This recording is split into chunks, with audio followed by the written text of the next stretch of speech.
I pursued the campus Belle for 7 years. At her birthday party, I sang 99 love songs, but she took my roommate's hand in public. Wozio only sang one song and entered her heart. The whole school laughed at me, calling me a clown.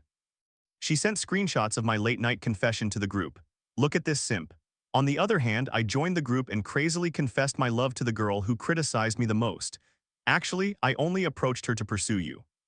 Later, with red eyes, the campus Belle begged me to come back. I smiled with no guilt in my heart, suffocating her with regret. Now, who is the simp? Attention, everyone. Tonight, all expenses are on campus Belle Chen and also tonight's main event. The boy who sings the most songs can become the grand prize. She reluctantly patted the girl who had made the proposal. Oh, paying the bill is no problem, but selling myself. Her casual remark made all the boys in the private room look at her. Chen Qinglin, the most prominent campus belle with a face so beautiful it leaves people speechless, has always had suitors in droves, one after another. Isn't it because you're the most popular, the younger students are shy and don't dare to sing? If you are the prize, there won't be a problem getting people to sing. Exactly. All these people came for you today. Come on, liven up the atmosphere. Hearing this, I ordered 100 songs in a row. Seeing me so crazed, everyone burst out laughing. Look at Xuan Mufin, truly the number one simp of Ning, who is going to tear his throat apart singing, who told him to pursue Qinglin for so long. Now that he finally has the chance to fulfill his wish, of course he'll try his best. Haha. Amidst the jeering, I heard nothing. As I sang, I looked affectionately at the girl sitting in the center. They weren't wrong. I have liked Chen Qinglin for many years, so many that even I can't remember exactly when it started. We have known each other since childhood. I was always her follower. In school, I copied her homework. In the morning, I brought her breakfast. Everyone who knows us says Xuan Mufin is Chen Qinglin's simp, but unfortunately, after so many years of sucking up, he hasn't managed to catch her eye. The boyfriends he has had over the years are countless, cold, intellectual, tender, overbearing CEOs. She has tried every type but only refuses to accept me. If I can win this time, I can be with her. Thinking of this, I didn't dare stop. Song after song, from beginning to end, after several hours, I sang exactly 99 songs. My throat was so hoarse that I could barely make a sound. But the entire time, Chen Qinglin only drank and chatted, laughing with others. She didn't even look at me. When the party was about to end, Chen Qinglin got up early. She casually took my roommate Wo Zio's hand. I stood up suddenly and asked hoarsely, "Qinglin, where are you going?" Chen Qinglin turned her head with indifference, a cold expression. What else? Taking my boyfriend out on a date. My head buzzed. I persisted without giving up, but Wo Zio only sang one song. She suddenly smiled. She shifted her gaze to Wo Zio and said in an ethereal voice, but that single song reached straight to my heart. One song is worth more than 100 from anyone else. Saying this, she didn't stop. She pushed open the door and left. The moment the door slammed shut, loud laughter erupted in the room. Ha ha ha, I'm dying of laughter. Singing for hours is no match for one song from someone else. He is the number one simp of Xi'an University. He has thick skin. Can he even compare to us? My face burned so much it felt like it would bleed. I grabbed a beer bottle from the table and drank it uncontrollably. If alcohol can truly numb my nerves and make me forget the pain, then tonight I won't leave without getting drunk. I don't understand how I became like this, endlessly tolerating the pain Chen Qinglin inflicts on me time and again. No dignity. When I was drunk and dazed, I took my phone out of my pocket. Like crazy, I sent her messages. Chen Qinglin, why are you doing this to me? You know very well how much I like you. I've liked you since the first time I saw you. That's why I followed you like a shadow. I've followed you for so many years. For you, I worked hard to get into the same university. The same university. Even though you've always had different people by your side, I endured it. Chen Qinglin, can you please look at me? When I returned to the dorm, it was already 11 p.m. I slumped over the desk, feeling dejected. Before my eyes, the cold face of Chen Qinglin kept appearing. Why does she refuse to look at me? Am I really that bad, so unworthy of being loved? I don't know how much time passed. Wo Zio, who had just returned from his date, walked in humming a song in a great mood. Seeing me alone in the room, he chuckled and sighed intentionally. Don't be sad, Mufin. I advise you to give up as soon as possible. Qinglin is never going to fall in love with you. If you don't believe me, look, he said, bringing his phone screen close to me. It was a chat group with dozens of people. At the top of the chat was Chen Qinglin's message. She had screenshotted and sent the long text I had written just moments ago to her group of close friends, casually adding, "Look at this simp." The group burst into laughter instantly. Right after, someone named Pei Ruki posted 666, and below that, a bunch of people started congratulating. Congratulations, Sister Pei Ruki, said a user with so many typos like an elementary school student. Uncomfortable under my gaze, she interrupted me. Can you stop looking at me like that? Just eat your food, I shook my head pretending innocence. But when I look at the person I like, this is how I look at her. Pei Ryuojia's face instantly blushed red. Aren't you ashamed? I laughed. No, didn't you know? She was stunned, then she realized that I had seen everything she said in the group chat. She looked up and lowered her voice. Did you see what I said in the group? I don't mind.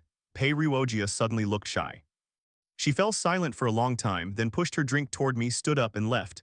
I smiled and curled my lips, but she didn't take her drink bottle from the table when she left. That night, Chen Qingling sent another message. Doin' Mufin, I'm drunk. Come to the bar now to pick me up. I finished memorizing 2 pages of vocabulary, then took out my phone and replied with 3 words, I don't have time. At the bar, Chen Qingling stared at the words, I don't have time on the screen. They had never appeared before, and her gaze instantly became sinister. She sent another message. If you don't come tonight, don't ever show up in front of me again. Wu Xiao reacted. Qingling, it's very late, let's go back to the dorm. She was about to refuse without thinking, but suddenly the image of me appeared in her mind. A thought crossed her head. She curled her lips coldly, took Wu Xiao by the hand and walked out the door. At the entrance of the boys' dorm, the roar of a sports car's engine echoed through the entire building. People were drawn out, leaning on the corridor railings to watch the show. Under the gaze of everyone, Chen Qingling personally got out of the car and opened the door for Wu Xiao. Then she went over and gave him a big hug. The place erupted in screams. Oh my god, what a fairytale love. Chen Qingling and Wu Xiao are together. Otherwise, why would she personally escort him back to the dorm? Amid everyone's speculation, Wu Xiao walked back to the room. When he opened the door, I was reading a book with a particularly calm expression on my face. The other roommates gathered around first. Wu Xiao, are you two really together? But Mufin has always been in love with Chen Qingling. Yeah, won't it be awkward for you guys?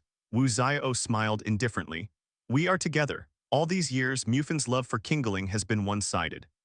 Qingling doesn't like him, so it doesn't matter who she is with. Having finished, he turned his head to look at me with a tone of feigned concern.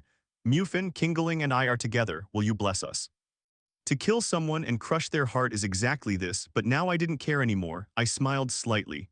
Of course, I bless you with all my heart. People were baffled by my reaction. Perhaps outsiders didn't know, but my roommates knew very well how important Chen Qingling was to me. She was once so important, and now seeing her with my roommate, I could still be so calm.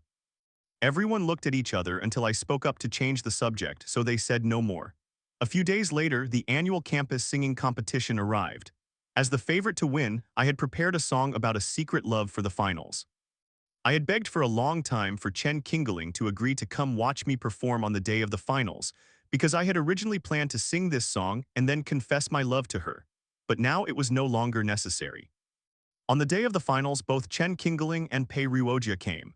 Chen Qingling was standing at the side of the stage, raised an eyebrow, and said to Pei Ryuojia in a complaining tone, "See, he called me today on purpose. He just wants to sing to confess his love." She had already guessed it, recalling everything that had happened lately. For the first time, Pei Ryuojia didn't play along with her comment. How can you be so sure? Chen Qingling smiled arrogantly. Don't I know what he's thinking? As soon as she finished speaking, the host announced my entry. Today I was wearing a white suit, and under the lights I looked especially gentle. I took the microphone and glanced slightly toward where the two of them were. The song I am going to perform today is a tribute to peace. 1, 2, 3, I hope the world is at peace and there is never any war. The moment the music played, Chen Qingling frowned in displeasure. Watching me shine on stage, her face grew colder and colder. Saying it was boring, she was the first to open the door and leave. Pei Ryuojia watched the stage. Her gaze toward me began to change slowly. When the song ended, the audience erupted in warm applause. I was the undisputed champion. I collected my medal and stepped off the stage. To my surprise, Pei Ryuojia was still standing at the entrance. I approached step by step, my eyes full of affection. Classmate Pei Ryuojia, tonight you can sleep well. She trembled slightly under my gaze. What do you mean? I smiled, my eyes curving. I know your parents are military doctors. They used to sing this song to you, but they haven't returned in many years. You must miss them very much, so I learned this song especially to sing it for you. After I spoke, Pei Ryuojia blushed all the way to her neck, but she still pretended to be firm. I didn't come to watch you sing, I was just passing by. I wasn't bothered, I just smiled calmly. Oh, I see, then I'll keep trying harder. Saying this, I waved and said goodbye. I left with ease. From that day on, I ran into Pei Ruogia every day by chance. I didn't draw attention to myself, I just sat quietly near her. And when she was about to finish eating, I would leave a bottle of water there and then discreetly walk away. Pei Ruogia knew the water was mine. At first she didn't pay attention to it, but